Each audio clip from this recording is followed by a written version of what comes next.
Welcome to SchoolHouse, Equity in Education. I am your host, Allison R. Brown, Executive Director of the Communities for Just Schools Fund, or CJSF. We provide resources and support to community-based organizations that are working to ensure equity in their schools. Go to cjsfund.org to subscribe to our e-newsletter. If you're tweeting, follow me at Allison R. Brown and tweet about the show with the hashtags C4JS or Communities for Just Schools, both with the number 4. This week on SchoolHouse, we are talking with my friend and hero. He's actually a friend and hero to many, the Reverend Starsky Wilson. Starsky is a busy man. He's pastor of St. John's Church, the beloved community in St. Louis, Missouri. He is president and CEO of Deaconess Foundation, and he is co-chair of the Ferguson Commission. Welcome, Starsky. Thank you for joining me today. Thank you for having me, Allison. It's always great to be with you virtually or to be with you in person. You are a heroine of mine, so I'm glad to share time and space. I've been looking forward to this conversation, Starsky, because you are an inspiration to many and you wear many hats, and we get to explore those today. So, why don't you just start by talking about how you found your way to philanthropy? I have always been bivocational, if you will. I understood even in my undergraduate studies a call to faith leadership and a call to ministry. And quite frankly, that began as a negotiation for me. I was studying political science, thought I was headed into law, understood myself to be called and began to study theology. But I never really wanted to be that preacher guy, if you will. So the negotiation led me to work in nonprofit administrative spaces with the United Way and with the Urban League, all the while serving in volunteer roles as a youth pastor or a leader of youth ministries in churches. And so from beginnings with the United Way of Greater St. Louis and then to also serving in New Orleans and in Dallas, while I was in those roles, I served as a youth pastor as well in congregations. And ultimately, the opportunity showed up when I was pastoring St. John's, a service that I began 8 years ago while I was in seminary. The opportunity came up to lead the Deaconess Foundation, which is a health conversion foundation focused and rooted in the United Church of Christ tradition and focused on children. And so the unique call for applications in the search looked for someone who was a United Church of Christ clergy, preferably, not required, but preferably, who also had a history of nonprofit management and a focus in their work on children and youth. And so it was a unique intersection for me that I felt called to, but I did not at the same time feel called away from the church. And so I was pleased that the Board of Trustees was willing to allow me to continue to serve the church while I also served the foundation full time. And I believe over time, the two missions related to faith and the orientation around philanthropy have found unique intersections, enlivened and kind of energized our work in both spaces. So I'm just really kind of blessed to be able to do the work that I love in a high impact way in both philanthropy and in the faith community. As pastor of St. John's Church, you've been very welcoming of communities and individuals that the church traditionally has shunned or marginalized. And I'm thinking specifically and especially of our lesbian, gay, bisexual, transgender, and queer brethren and sistren. How have you reconciled that past with your belief and your actions today? Yeah, I think a lot of this requires a deep engagement of the scriptures and the best of the tradition. It has always been the case that, of course, I serve a Christian church, and that the ministry of Jesus Christ has always been among and with folks who have lived at the margins of society, whether they be poor folks. You recognize that Jesus was a minority. He was a Jew living under Roman occupation and living each day among the people who were on daily subsistence. And so these matters of pushing the voice and standing in solidarity with people who are marginalized is wholly consistent with the politics and the political situation of Jesus. And so I think the best reads of Scripture that take the Scriptures seriously and read them critically at the same time find the Christian church today and other communities of faith, particularly those in the Judeo-Christian tradition, aligned with marginalized voices. Yeah. And, quite frankly, if we read the scripture clearly, we recognize that many of the matters that some voices of faith speak on today are never spoken to by Jesus at all. Mm-hmm. So to speak on these things in Jesus' name as if he had a definitive word about them is a bit arrogant, if not foolhardy. That's where I find my way in my space there, just really on clear and deep readings of the scriptures and interpretation of the social-political reality of Jesus. I talk a lot about the Black church as a home space, and when we think about the trajectory of African Americans in the world, we are a people without a home, right, in the world. So we have adopted a country that hasn't necessarily fully adopted us. Yeah.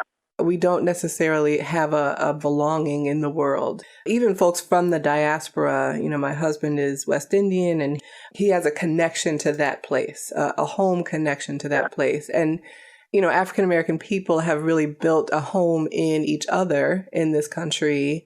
And there are manifestations of that in a variety of places. And the Black church being one, fraternities and sororities being another. How have you really used the Black church as a sanctuary, as a home space for people, especially people in the movement today? One of the things that happened for us at St. John's, and I think it is happening for churches across the country as we seek to make these connections, is that we were, by the coincidence of history, thrust into a particular moment in August of 2014 after the state-sponsored murder and killing of Michael Brown. It caused us to be thoughtful about, quite frankly, the state-sponsored killing of Jesus. And it afforded us a unique opportunity to open ourselves to people that we did not know for the sake of our own transformation. Very concretely for us, that came in the form of an opportunity to host the Black Lives Matter Freedom Ride to Ferguson in August of 2014. And so that was an invitation that came to us with short notice, literally 24 hours before some people across the nation were hitting the road to come to St. Louis and Ferguson, because a state institution, which was previously open to the movement, decided that it would not be open to the movement. And with that being the case, the church had a responsibility to open its doors to be safe sanctuary. I remind people that in the Western tradition, actually this comes from Europe, there was this practice of painting the doors of the church red. We still see a lot of red church doors across the U.S. We don't think about what that means. Connected to European history and of the Western church, what that is a sign that in times of war, anyone who's being chased, even by the enemy or a foreign military, if they came through those doors, they were ultimately safe. And that no one could chase, whether it is the government of the country of that church or if it is an opposed government, they do not pass those red doors. And so that being said, the concept of sanctuary is something that's deeply embedded in the history of the church, and creating safe space for dialogue, for dissent, is part of the work of the church over time. And so we just committed to lean into that. And so our doors have been open for, of course, that Freedom Ride. Since then, we've regularly hosted the St. Louis Action Council, a group of folks who have committed across organizations to sustain resistance through direct action in the community. Our doors have been open for forums for folks who have been from activists to politicians to come together and to argue it out, if you will, but then also to press towards solutions, to organize in our basement for direct actions across the country, to be the welcome center for Ferguson October for people who are coming from across the country to receive their instructions. So I think all of this is consistent with the theological declarations we make as church when we say we operate in a sanctuary space. And this is work that we've got to continue to do. This became critically pointed, just one other example, on the night of November 24th when the announcement of the No True Bill in the Darren Wilson case. Leading up to that, we knew that there would be outrage likely, and we knew of the tactics that police had previously used. So the question is, where would people be able to go? And so a network of churches that were in hotspots related to organized protest and resistance committed that their churches would be open all night. But part of the difficult negotiation and that commitment was that we needed to communicate to police ahead of time the theology of those red doors. Is that you will not, under any circumstances, encroach the threshold of this church, no matter who's inside. Yeah. And then we, of course, had to open ourselves to say anybody can come inside, no matter who they are, no matter what they've done. If they get through these doors, they're safe and the police are not to come in. So I think this is consistent with our theology. This is consistent with who the church has said it is over time, and particularly for Black folks. It is critically important to have spaces that are sanctuary, that are absolutely open to all, without the unfortunate restrictions that we have heard from people of lesser theologies that seek to make themselves God by saying who can come in and who can't. That is so profound. And actually, it makes me think about schools and school buildings. And, there's international law and treaties that have proclaimed schools as safe spaces during times of war. They're off limits when it comes to, actions of war. That doesn't always, of course, happen, but they are safe spaces. They are sanctuaries, and they are places of safety too. And, I really like the dialogue for dissent, and that's what schools are supposed to be cultivating. That's what they're supposed to be giving. And it really seems revolutionary to say that, that red door, it's the barrier, right? On the other side of this red door, there is a place for whomever is seeking a space of sanctuary, and they are protected. They are safe in that space. I appreciate you rooting us in the teachings of theology and history, which is really very important. And I think the same is true for schools and education spaces. You mentioned Ferguson, and you are co-chair of the Ferguson Commission, which was formed by the governor of Missouri just a few months after, or a few weeks even, after Michael Brown was, as you said, after the state-sponsored murder and killing of Michael Brown. What is the Ferguson Commission, and what do you hope that you will lead it to do? I want to make just a couple of correctives. One, for the sake of my own safety and safe space in my home. First, while there's not a current one, I'm a former co-chair. The commission itself, Horizon, at the end of 2015, as we completed our work of the development of a set of policy recommendations for the community and for the state, how we might move forward to be a more fair, just, and equitable community. And talk about that just a little bit more in a moment. The other corrective I'd like to make just briefly as relates to that work is that the Ferguson Commission was not appointed a few weeks late. I run down this timeline for folks because I want to affirm where leadership really came from. With the killing of Michael Brown on August 9th, a youth uprising began on August 10th. And that was sustained through all the rest of August, all of September, all of October. And it was not until the end of October that the governor responded to the calls that went first in August from our local paper and other civic settings to form a commission. So in the gap, all of the leadership was provided by grassroots, young people, neighborhood folk who are calling for action and who are moving the country and moving the community before the governor acted. I think that's critically important. The other is to say he called for it in August. He began an open process, which I think was solid, to invite anyone who wanted to be a part of the process to apply rather than making just directive appointments. And we were commissioned on November 18th. The announcement of the No True Bill was November 21st, and we had our first meeting on December 1st. And so I just want to be clear that space of leadership, that void, quite frankly, of civic and corporate leadership was provided by young people before there was any commission. And they sustained that leadership even throughout the process. And so our work, as I stated, was articulated in Executive Order 1415, signed by Governor Jay Nixon, to guide the community in the assessment of social factors that have been exposed by the death of Michael Brown.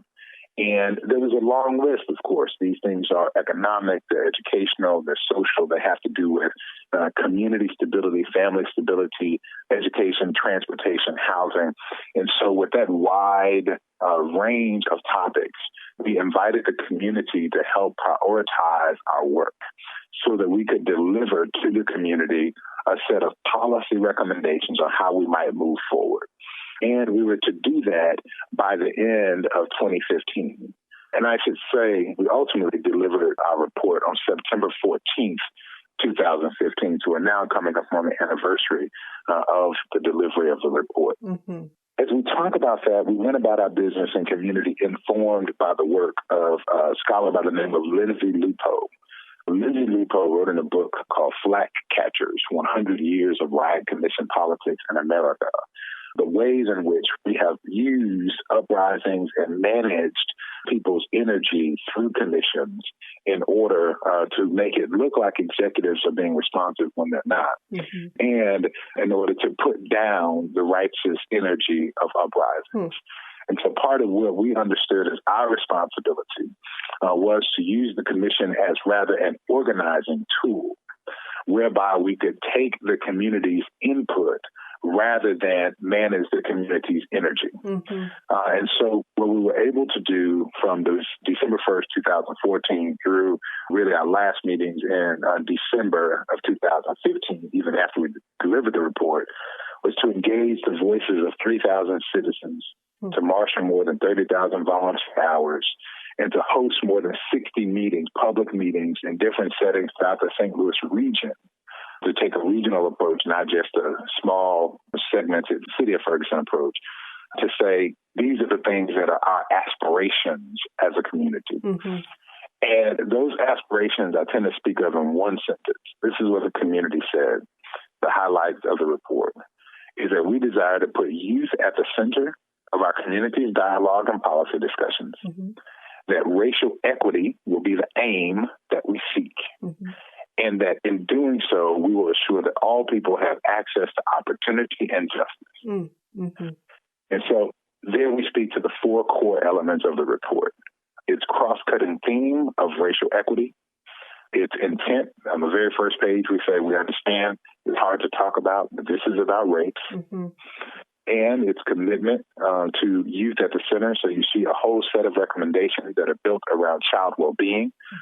80 pages. If you print it out as a 196-page report, 80 of those pages are centered around child well-being. They deal with things like school discipline, mm-hmm. school environment. They deal with juvenile justice matters that have shown up in our community and across the nation. And then the Opportunities to Thrive section focuses on economic inequities. And as we talk about those, we center issues related to housing, transportation, access, but with a core focus on economic mobility. Mm-hmm. What it takes to have a family to move from one level of the economic stratum to the next within a generation. And then, of course, justice for all.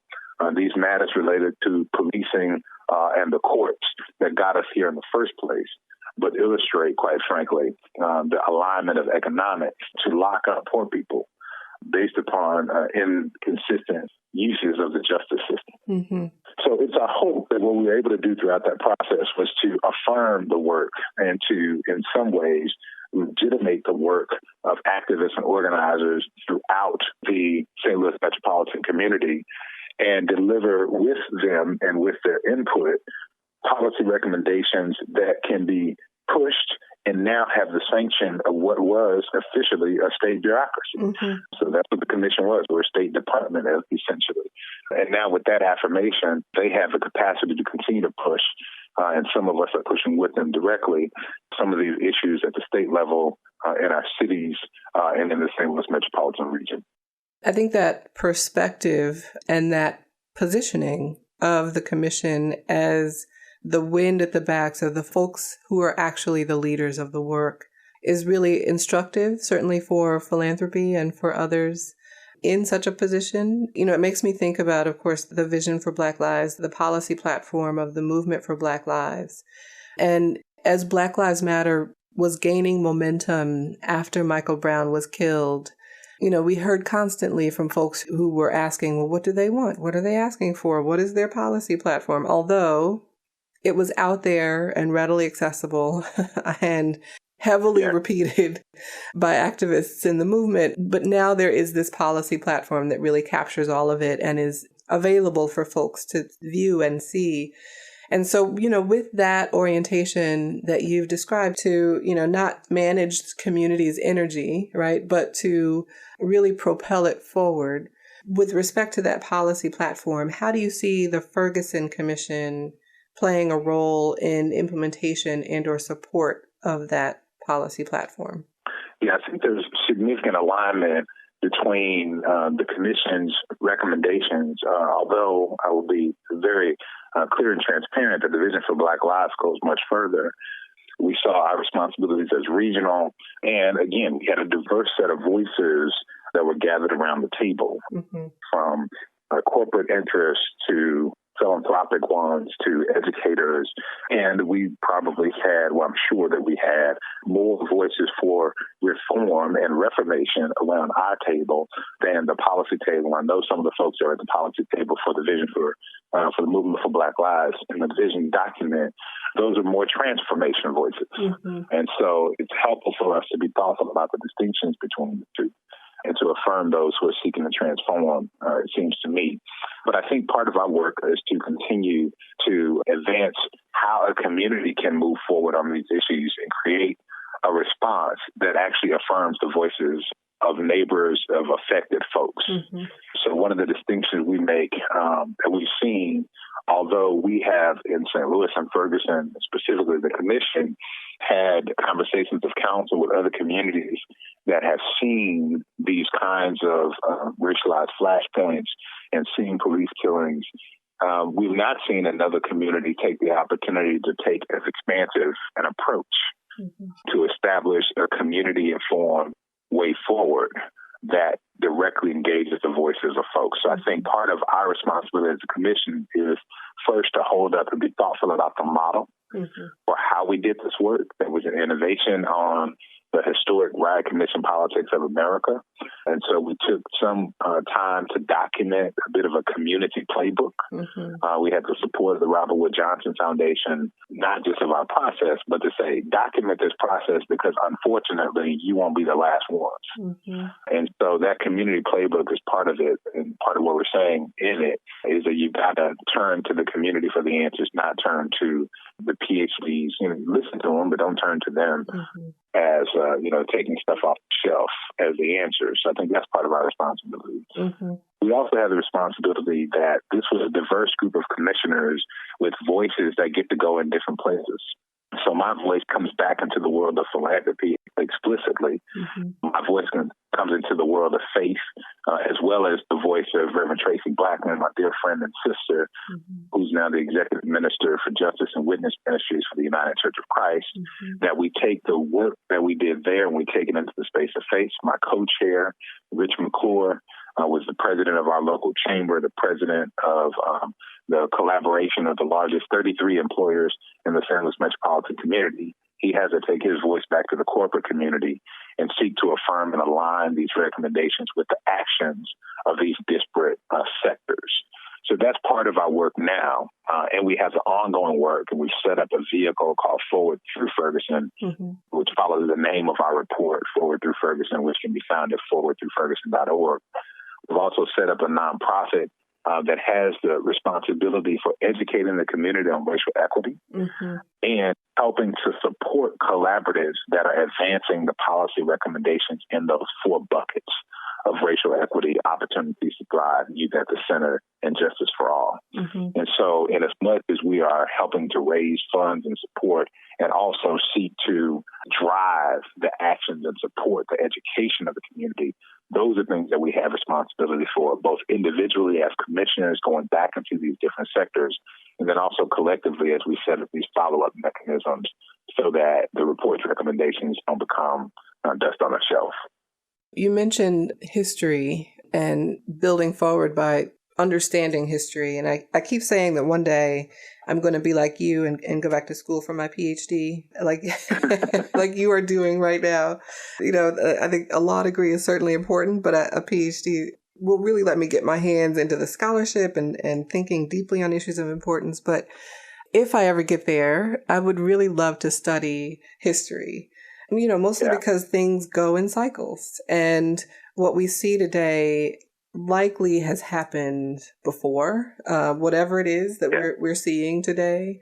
So what do you see today in today's world that really kind of feels familiar to you, just in your genetic memory and your historical memory? What cycles are we repeating right now?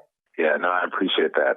So part of this gets to the battles in question. So as I've sought to take the work that we've learned about and listen deeply to the voices of the BLM movement, and specifically the vision document, one of the most controversial matters that came up and the dialogue there was the conversation related to the Israel-Palestine conflict. Mm-hmm. And, and I consider as a person of faith, the BDS movement, the boycott, divestment, and sanctions movement. Mm-hmm. And it is helpful because I also remember that a lot of folks early on in this movement moment, wanted to make parallels to the civil rights movement. Mm-hmm. They wanted to reach 2 generations ago to suggest that, this is how we ought to operate. Right. And I remember having a conversation with Patrice Cullors, one of the co-creators of Black Lives Matter Network, mm-hmm. that the problem with folks right now in this moment is they're looking for me and they should be looking for you, Patrice. So, they're looking for the relatively young preacher who wears white shirts and dark suits and ties.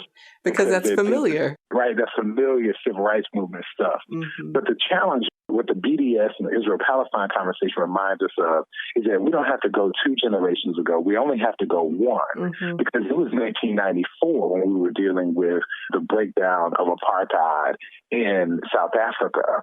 And it was then when we were using boycott, divestment, and sanctions approaches to place pressure on South Africa. Mm-hmm. And so as we're thoughtful about this, I think that's what we're reliving. I think we're just a generation removed from the last time we had this conversation, and it was centered in South Africa, and it had implications here.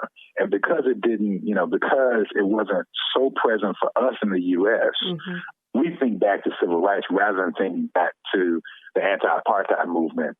This was crystallized for me when I had the occasion in the spring of 2015 to bring Reverend Dr. Alan Boussac to St. Louis and Ferguson to speak at our church and to meet some movement folks. Mm-hmm. Dr. Boussac was the leader of the South African Council of Churches during the apartheid movement, and in much of the early movement, he called for the establishment of the United Democratic Front, mm-hmm. which was a people-based democratic movement that critiqued not only the apartheid government, but also critiqued the African National Congress for its atrocities. Mm-hmm. And because he believed, quite frankly, that there needed to be always a political space that had voices that were Black and white, for Afrikaans and for whites all, mm-hmm. and that was rurally based and people-based. So with that, he came, and one of the things that happened, he sat in the Ferguson Burger Bar talking to members of the Millennial Activists United. Mm-hmm. He said to them, when I saw you in Ferguson, mm-hmm. my soul immediately remembered Soweto. Wow. Right? Mm-hmm. And so he was pushed back to 1976, right? He was pushed back to the youth, the high school, the youth uprising in Soweto by the images of what he saw in Ferguson. And I think that's what we are experiencing again. Yeah. And I think even our approaches should be thoughtfully informed by what we saw in that moment. Mm-hmm. And so as we think about philanthropy for a moment, us being very intentional about where our corpus in philanthropy, where our portfolio, our endowments, and our investment portfolios are invested is critically important to how we amplify the voices of the vision for Black lives. Mm-hmm. If we can be thoughtful about BDS commitments in our portfolios, then we're being really faithful, right? Not just with the resources that we invest from a grant-making standpoint, but those that we steward from an investment standpoint. That has to be a critical element of the conversations we're having right now as well. Your work is hard, Starsky. Last week, the news hit that Darren Seals, an activist in Ferguson and co-founder of Hands Up United, had been brutally murdered. And in many ways, Ferguson is viewed as ground zero for the growth of Black Lives Matter and the social justice activism that we've seen from, folks like Jesse Williams and Colin Kaepernick and Beyonce and others who are really stepping forward to use their voices and their platform in the name of justice. But ground zero is hard. How do you maintain and how do you counsel other people in the work to maintain? Thank you for acknowledging the difficulty of this for all of us, and specifically those of us in St. Louis and Ferguson, because I don't know that we always acknowledge and recognize it. Mm-hmm. And because we don't always acknowledge and recognize it, we don't acknowledge and recognize the toll that it takes upon us individually and the impacts of the trauma on our relationships. Mm-hmm. And so part of the difficulty we see, and we see it uniquely even in this moment with respect to the loss of Darren Seals, who's universally regarded as a critical and major voice and a challenging, loving presence for this movement, both in Ferguson and across the country. I don't know that I do well, quite frankly. Mm-hmm. I don't know that I manage well the multiple relationships that we find ourselves in. Mm-hmm. Those activists on the ground and people who are still sustaining resistance. I mean, this Sunday, there was active open protest in the Central West End in St. Louis by folks calling for clarity around Darren's death, because there's still a lot of questions about how he was killed, where he was killed, there are no suspects. Mm-hmm. And he had been previously challenged by police, mm-hmm. and clearly was being monitored. So I don't know that we manage these things very well. I think we've got a lot of work to do in caring for our own trauma and making accessible modes of self-care for communities who don't have access to do some of the things that I do get to do. While I work a lot, I actually do get an opportunity to leave a community with my family for a week and hang out in a space where I can focus only on them. Mm-hmm. I actually do get the occasion to sit every now and then in a hotel room by myself and write mm-hmm. And reflect. But everybody doesn't get the opportunity to do that. So there are people who are living in the trauma and violence of poverty and of communal violence and shootings every day and the fear of the police every day. Yeah. So, I mean, I just got to own that I'm privileged in this way. And I got a responsibility to continue to deploy that privilege on behalf of others. So for me, the rooting and grounding in the church, the living relationships with God and with the members of that community give me renewal and strength. And the occasion for respite for me has to be complete when it is, right? So when I go into my house, I turn off my phone so that I can be totally and completely with my family.